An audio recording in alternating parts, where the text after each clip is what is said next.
በብዙዎች ዘንድ እጅግ ተወዳጅ የሆነችው ቲክታክ ላይ ነግሳ ቲክታክን ያነገሰችው ገና በልጅነቷና በለጋ ዕድሜዋ ለእናትና አባቷ ቤት ለራሷ ደግሞ ቤትና መኪና የገዛችው ፍልቅልቋና ማራኪዋ እንዲሁም ሚሊዮነሯ ጃኒ በትክክለኛ ስሟ ደግሞ ስመኝ ገብሩ ዛሬ ስለ ቲክታክ ንግስቷ ስመኝ ገብሩ ወይም ጃኒ ከድህነት ወደ ሚሊዮነርነት የሄደችበትን የስኬት ጉዞ እናስቃኛችኋለን። እናንተም እንደተለመደው ቻናላችን ሰብስክራይብ እንዲሁም ደግሞ ቪዲዮን ላይክ በማድረግ ጀምሩ። ጃኒ የተወለደችው በአምቦ ከተማ ሲሆን በ14 ዓመቷ ወደ አዲስ አበባ መጣች። ከዛም በጭርቆስ ሰፈር እድገቷን አደረገች። ጃኒ ከአምቦ መታ ኑሮዋን አዲስ አበባ ብታደርግም ኑሮ ግን እንዳሰበችው ቀላልና ምቹ አልነበረም። የተሻለ ኑሮ ለመኖርና ህይወቷን ለማሻሻል የተለያዩ ስራዎችን መስራት ጀመረች። ነገር ግን የምታገኘው ገቢ የምትኖርበትን የቤት ኪራይ ከፍሎ ለሷም የሚመግባት አልነበረምና ኑሮ በዚያን ጊዜ በጣም ከባድ እንደነበር አምርራ ትናገራለች። ጃኒ በልጅነቷ ተዋናይ የመሆን ህልም ነበራት። ለዛም ነበር ወደ አዲስ አበባ የመጣችው። ኑሮውም በጣም ከብዷት ነበር። ነገር ግን አላማዋ ፊልም መስራት ስለነበር ባገኘችው አጋጣሚ ሁሉ የተለያዩ የፊልም ተሰጥኦ ውድድሮች ላይም ትሳተፍ ነበር። በአሁኑ ጊዜ ብዙ ሴቶች ከመስራት ይልቅ ሰውነታቸውን፣ ገላቸውን በመሸጥ ህይወታቸውን ለመቀየር በሚያስቡበት ጊዜ ጃኒ ግን በራሷ ለመቆምና ህይወቷን ለመቀየር የምትችለውን ሁሉ አድርጋለች።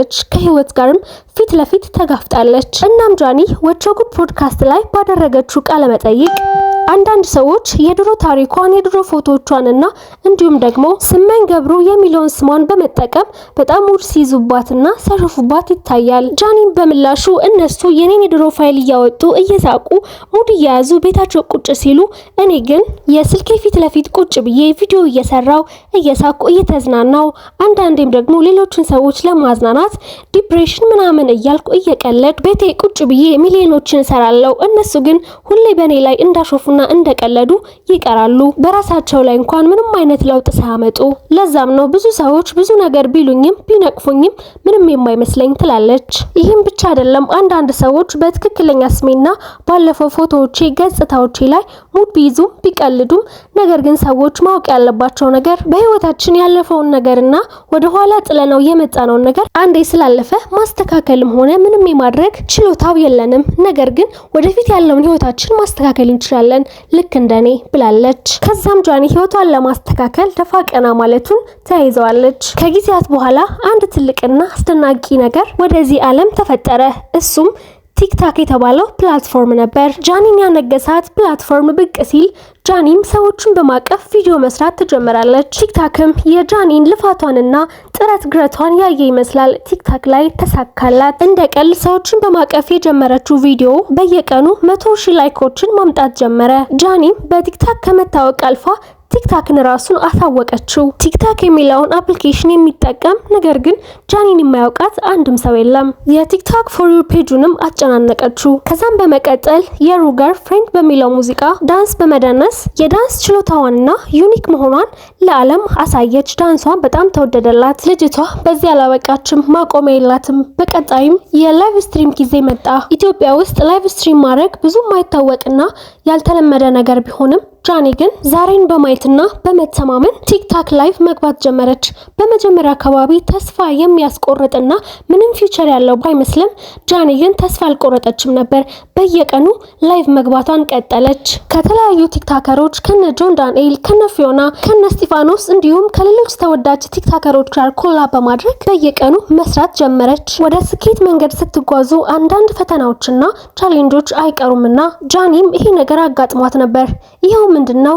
ከፊዮና ጋር ኮላብ በምታረግበት ጊዜ በነበራቸው ጓደኝነትና ቅርርብ ምክንያት ብዙ ሰው ሌላ አይነት ግንኙነት እንዳላቸው የሚጠረጥር ስለነበር በዛ ምክንያት ጥሩ ስሜት ላይ አልነበረችም። እናም በንግግሯ መሃል ለምንድነው እንደዚህ አይነት ነገር የምትናገሩኝ? እኔ እኮ ዲፕሬሽን ውስጥ ገባው በማለት ተሳስታ በተናገረችው ቃል ይልቁንም እውቅናዋ በጣም ጨመረ። ቲክታክ ላይ ያለው ማህበረሰብ ሁሉ ትልቁም ትንሹም ዲፕሬሽን ውስጥ ገባው እያለ መስራት ጀመረ። በጊዜውም ትልቅና አስቂኝ ትሬንድም ነበር። ኢትዮጵያ ውስጥ በወር ትልቁ ተከፋይ ማን ነው? ምን ስራ ያለው ነው? ስንት ሲከፈለዋል ብለን ስንጠይቅ መልሱን ሁላችንም እናውቀዋለን። ነገር ግን ጃኒ በየቀኑ ላይቫ ላይ ቁጭ ብላ በመቶ ሺዎች ያክል የምትሰራ እንዲሁም ደግሞ ከአንድ ዓመት በፊት ባደረገችው የቀጠሮ ጌም በአንድ ሌሊት 8 ሚሊዮን ብሮችን የሰራች ብዙ ሰው የሚወዳት የሚያደንቃት ጊፍት የሚሰጣት አንበሳ ብትሉ ዩኒቨርስ በቃ ምንም የሚቀር ነገር የለም። ልጅቷ የሰው መውደድ አላት፣ በብዙዎች ዘንድ ተቀባይነትም አላት። ጃኒም በዚህ ሁሉ ሀብቷ ለራሷ ቤት፣ ለእናትና ለአባቷ ቤት እንዲሁም ለራሷ መኪና የፈለገችውን በልታ የፈለገችበት ሄዳ ተዝናንታና በየቀኑ ችል ያደረገች የምትኖር ትልቁ ትንሹ በሚሊዮን የሚቆጠር የኢትዮጵያ ሕዝብ የሚከተላት አንድ ቪዲዮ ሰርታ በቀን ውስጥ በሚሊዮን የሚቆጠሩ ላይኮችን የምታገኝ አንድ ቃልን ተናግራ የኢትዮጵያ ሕዝብን በሙሉ የምታነጋግር ስኬታማ ሴት ናት። እንግዲህ ጃኒ ከአምቦ አዲስ አበባ መታ ህይወቷን ቀይራ የቤተሰቦቿንም ህይወት ቀይራ እውቅናንና ተወዳጅነትን እንዲሁም ዝናን አግኝታ በብዙዎች ዘንድ ተወዳ የምትኖር ጎበዝ ቲክታከር ናት። ጃኒ ከዜሮ ተነስታ እስካሁን ድረስ ስላሳካችው ስኬት ይህን ያክል ካልናችሁ፣ አሁን ደግሞ ስለ ፍቅር ህይወቷ እናያለን። በሶሻል ሚዲያ እንደምናውቀው መጀመሪያ ጃኒ ከጆን ዳንኤል ጋር ብዙ ቪዲዮዎችን ኮላብ ማድረግ አብረው መስራት ከዛም አልፎ ዱባይ መሄድና አብረው የሙዚቃ ክሊፕ እስከ መስራትም ድረስ እንደደረሱ ይታወቃል። ይህም ብቻ ሳይሆን በየቀኑ ላይቭ በመግባት ህይወታቸውን ለህዝቡ ይፋ ያደርጋሉ። እናም ይህን ነገራቸውን የተከታተለው የኢትዮጵያ ህዝብ በጆን ዳንኤልና በጃኒ መካከል የሆነ የፍቅር ግንኙነት አለ እያሉ መነጋገር ሲጀምሩ ጃኒና ጆን ዳንኤል ግን አይናችን ግንባር ያርገው እኛ በፍጹም ጓደኛሞች ነን፣ ምንም አይነት የፍቅር ግንኙነት የለንም በማለት በተደጋጋሚ ህዝቡን መዋሸታቸው ይታወቃል። ነገር ግን በአንድ ወቅት ጃኒ ከወቸጉት ፖድካስት ጋር ባደረገችው ቃለ ምልልስ ያን ጊዜ ሁሉ ከጆን ዳንኤል ጋር የተደበቀ የፍቅር ግንኙነት እንደነበራቸውና ይፋ እንዳላደረጉት ነገሩን በድብቅ ይዘውት እንደነበር፣ በወቅቱ ጆን ዳንኤል ይፋ ቢደረግም ባይደረግም ምንም አይነት ቅሬታም ሆነ ውዴታ እንዳልነበረው፣ ነገር ግን ጃኒ በጊዜው ወደ ህዝብ እንዲወጣ እንደማትፈልግና ፕራይቬት እንዲሆን ትፈልግ የነበረችው እሷ እንደነበረች በግልጽ ተናግራለች። የጆን ዳንኤልና የጃኒ የፍቅር ግንኙነት አብቅቷል። ነገር ግን በጣም አነጋጋሪ ሆኖና ብዙሃኑን ያስገረመው ከዚህ በኋላ የምነግራችሁ ነገር ነው። ቲክታከሩ አዶናይ ከካናዳ ወደ ኢትዮጵያ ለመኖር ሽፍት አደረገ። ከዛም ወዲያው እንደመጣ ከጃኒ ጋር ኮላብ እያደረጉ የተለያዩ ቪዲዮዎችን መስራት ጀመሩ። ነገር ግን ከጊዜ በኋላ የፍቅር ግንኙነት ያላቸው ይመስል በሁለቱ መካከል አንዳንድ ነገሮች ይታዩ ነበር። ነገር ግን ሁለቱም ቢሆን ምንም አይነት ግንኙነት እንደሌላቸው፣ ለስራና ኮላብ ለማድረግ ብቻ እንደተገናኙ በሚጠየቁባቸው አጋጣሚዎች በሙሉ ይናገራሉ። አዶናይም ቢሆን አምለሰት ፖድካስት ላይ ቀርቦ በነበረበት ጊዜ ጓደኛሞች እንደሆኑና ምንም አይነት ግንኙነት እንዳልነበራቸው ተናግሯል። ምንም እንኳን አምለሰት እኔ ግን የምትወዳት ይመስለኛል አይንክ ላይ ፍቅር ነው ማየው ብላ ብትሞግተውም፣ አዶናይ ግን በጭራሽ ጓደኛዬ ነች፣ ምንም አይነት የፍቅር ግንኙነት የለንም ብሎ መናገሩ ይታወቃል። ነገር ግን አንድ ቀን በቀጥታ ስርጭት አዲስ አበባ መሀል ቦሌ የሚገኝ አንድ ትልቅ ውድ ወይም ሌክዠሪ የሆነ ሬስቶራንት ሙሉ በማዘጋት አዶናይ ለጃኒ ያለውን ፍቅር በይፋ ገለጸ። በሺዎች የሚቆጠሩ ሰዎች ላይቭን በመከታተል ሪካርድ በማድረግና በመቀባበል ተመለከቱት። አዶናይ ጃኒን ስፖይል ያደረገበትን መንገድ በጣም ብዙ ሴቶች ወደውለት ነበር። ከዛም የፍቅር ግንኙነታቸውን በአደባባይ ይፋ ካደረጉ በኋላ በየቀኑ የሚያሳለፉትን የፍቅር ጊዜያቶች ለህዝቡ መልቀቅ ጀመሩ። ፍቅራቸው በጣም ደስ የሚል እውነተኛና የሚያስቀና ይመስል ነበር።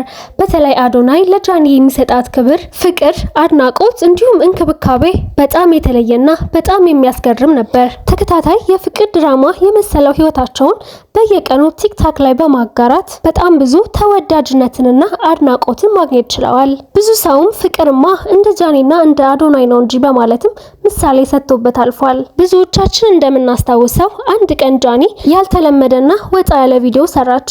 እሱም እያለቀሰች ከጆን ዳንኤል ጋር በነበረችበት ጊዜ አቢዩዝ እንደሚያደርጋት፣ እንደሚያሰቃያት፣ እንደሚደበድባት፣ እንደሚያስፈራራት ከዚያም አልፎ የቲክታክ አካውንቷን አዘጋብሻለሁ እያለ እንደሚያስፈራራት፣ እሷ ደግሞ የቲክታክ አካውንቷ ቤተሰቦቿንና ራሷን የምታስተዳድርበት በመሆኑ በጣም እንደምትጨነቅና አካውንትሽን አዘጋዋለሁ ሲላት ምንም እንደምታደርግለት እንደማያከብራትና እንደሚሰድባትም እያለቀሰች በቪዲዮ ተናገረች።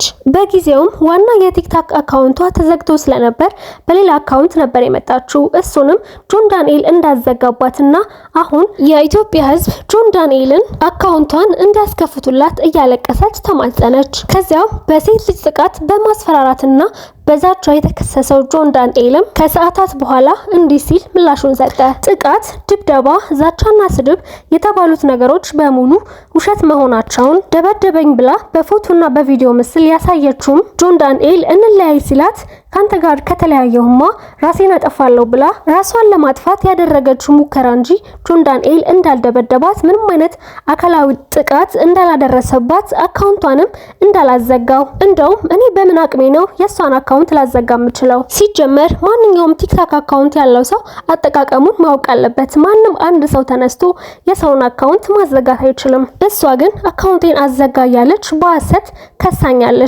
በማለት እንደውም የባስ ብሎ ማንም ሰው ያልጠበቀውንና እጅግ አሳፋሪ የሆነው ጉድ አወጣው። እሱም አዶናይና ጃኒ ጥምቀትን ለማክበር ወደ ጎንደር ሄደውበት በነበረ ጊዜ አዶናይ ሳሎን ውስጥ ቁጭ ብሎ ጃኒ ደግሞ ሽንት ቤት ውስጥ ተደብቃ ለጆን ዳንኤል በመደወል አጠገቡ ናዮ መኖሯንና አለመኖሯን ከጠየቀችው በኋላ ራቁቷን መሆኗን የምትነግርበት ቪዲዮ ሪከርድ አድርጎ ይለቅባታል። ጆን ዳንኤልም አስፈላጊ ከሆነም የተለያዩ የራቁት ቪዲዮዎች አሉኝ በማለትም እጅግ አስደንጋጭና ማንም ሰው ያልጠበቀውን ይህ የጃኒና የአዶናይ ፍቅር እንደነሱ አይነት ፍቅር የለም ተብሎ የተወራለትን ፍቅር በዜሮ የሚያባዛ ከባድና ለኢትዮጵያ ሕዝብ አስደንጋጭ ሆነ መርዶን ተናገረ። ጉዳዩ የሚያስገርምና ቀጣይስ ምን ይፈጠር ይሆን ተብሎ በጉጉት የሚጠበቅ ጉዳይ ቢሆንም በቀጣዩ ቀን ጃኒም ሆነ ጆን ዳንኤል በየራሳቸው አካውንት ነገሩን በውስጥ ተነጋግረው በሰላማዊ መንገድ እንደፈቱት የሚያሳይ ቪዲዮ በመልቀቅ ነገሩን ለማረጋጋትና ከሰው አይንም ትንሽ ዞር ለማለት ሞከሩ። አዶናይና ጃኒም በየቀኑ እንደ ተከታታይ የፍቅር ድራማ ይለቁት የነበረውን ቲክታክም መልቀቅ አቆሙ። ጃኒም ለተወሰኑ ቀናት ላይቭ መግባትና ቪዲዮ መስራቷንም አቆመች። በዚህ መካከል ብዙዎች በጃኒ በጣም እንዳፈሩ፣ በጣም መጥፎ ሴት እንደሆነችና ለአዶናይ እንደማትገባው ትልልቅ ቲክታከሮች እንኳን ሳይቀር እንዲህ እያሉ መስራት ጀመሩ። ጃኒ በድሮ ህይወቷ የነበሯትን ቦይፍሬንዶች ፎቶቸውን በማውጣት ሲጀመርም በድሮ ህይወቷ ከብዙ ከተለያዩ ወንዶች ጋር የፍቅር ግንኙነት የነበራት ሴት ለትዳር እንደማትሆን በተለይም ደግሞ እንደ አዶናይ ላለው ቅንና የዋህ ልብ ላለው ሰው እንደማትገባ አዶናይ ከልቡ አፍቅሯትና ወዷት አብሯት ሲሰራ እሷ ግን እውቅናንና ዝና ለመጨመር እንዲሁም ጊዜ ለማሳለፍ ብቻ እንደተጠቀመችበት ይባስ ብሎም አዶናይ ከሷ ጋር ድጋሚ ተመልሶ ይቅርታ አድርጎላት ፍቅር ከጀመሩ እንደሚጠሉትና ለሱ እንደዚህ አይነት ሴት እንደማትገባው በተደጋጋሚ የተለያዩ ሰዎች ቪዲዮ መስራት ጀመሩ። በተቃራኒው ደግሞ አንዳንድ ሰዎች ሁሉም ሰው ኃጢያተኛ ነው፣ ጥፋት ይሰራል፣ ስለዚህ ላሳለፉት ጊዜ ለነበረው ፍቅራቸው ሲል ይቅርታ እንዲያደርግላትና ድጋሚ አብረው ተመልሰው ፍቅራቸውን እንዲቀጥሉ መልካም ምኞታቸውን የሚገልጹም አልጠፉም። ከዚህ ሁሉ በኋላ ለሳምንታት ያክል አብረው ቪዲዮ ባለመስራታቸው የኢትዮጵያ ሕዝብ አንዳንዱ ሰው አልተለያዩም፣ አልተጣሉም፣ በድብቅ የፍቅር ግንኙነት አላቸው ሲል አንዳንዶቹ ደግሞ ተለያይተዋል እያሉ ማውራት ይቀጥላሉ። ነገር ግን ማናቸውም እርግጠኛ አልነበሩም። ሁለቱም ቢሆን ተለያይተናል ወይም አልተለያየንም የሚል ምንም አይነት ነገር ለህዝቡ ይፋ ስላላደረጉ አሁን ያሉበት ነገር ይሄ ነው ብሎ ማውራት አይቻልም ነበር። ነገር ግን ከጊዜያት በኋላ ጃኒና አዶናይ ድጋሚ ቪዲዮ ሰሩ። እንደውም በዮ ማሪዮስ ድግስ ነው ድግስ በሚለው ሙዚቃ አብረው ቪዲዮ ሲሰሩ ሊያገባት ወይም ቀለበት ሊያደርግላት እንዳሰበ ብዙ ሰዎች መጠርጠር ጀመሩ። ከዛም ለፋሲካ በዓል የጃኒና የአዶናይ ቤተሰብ ትውውቅ በሚመስል መልኩ የመጀመሪያው የበዓሉ ቀን ቶቶት የምግብ አዳራሽ በመሄድ ሙሉ የአዶናይ ቤተሰብና የጃኒ ቤተሰቦች አንድ ላይ በዓልን አከበሩ። በቀጣዩ ቀን ደግሞ የጃኒ ቤት ውስጥ አዶናይና ወንድሞቹ እንዲሁም የጃኒ እናትና አባት በአንድ ላይ ምግብ ሲበሉ በዓሉን በድጋሚ ሲያከብሩ የሚያሳዩ ቪዲዮዎች ሲለቀቁ ብዙ ሰው የቤተሰብ ትውውቅ እንዳደረጉ በቅርቡ ሽምግልና እንደሚልክና ሰርግ እንደሚደገስ አብዛኛው ሰው ገምቶ ደምድሞ ጨርሶ ነበር። ነገር ግን ከሳምንታት በኋላ አዶናይ ከጃኒ ጋር እንደተለያየ ስቶሪው ላይ ያስቀምጣል። ጃኒም እንደዛው ከአዶናይ ጋር እንደተለያየች ስቶሪዋ ላይ ታስቀምጣለች። ነገር ግን ብዙ ሰው አላመናቸውም ነበር። ምክንያቱም ቺት አርጋበታለች ወይም ይለያያሉ ተብሎ በታሰበበት ጊዜ ሳይለያዩ አሁን ድንገት ምን ተፈጠረ?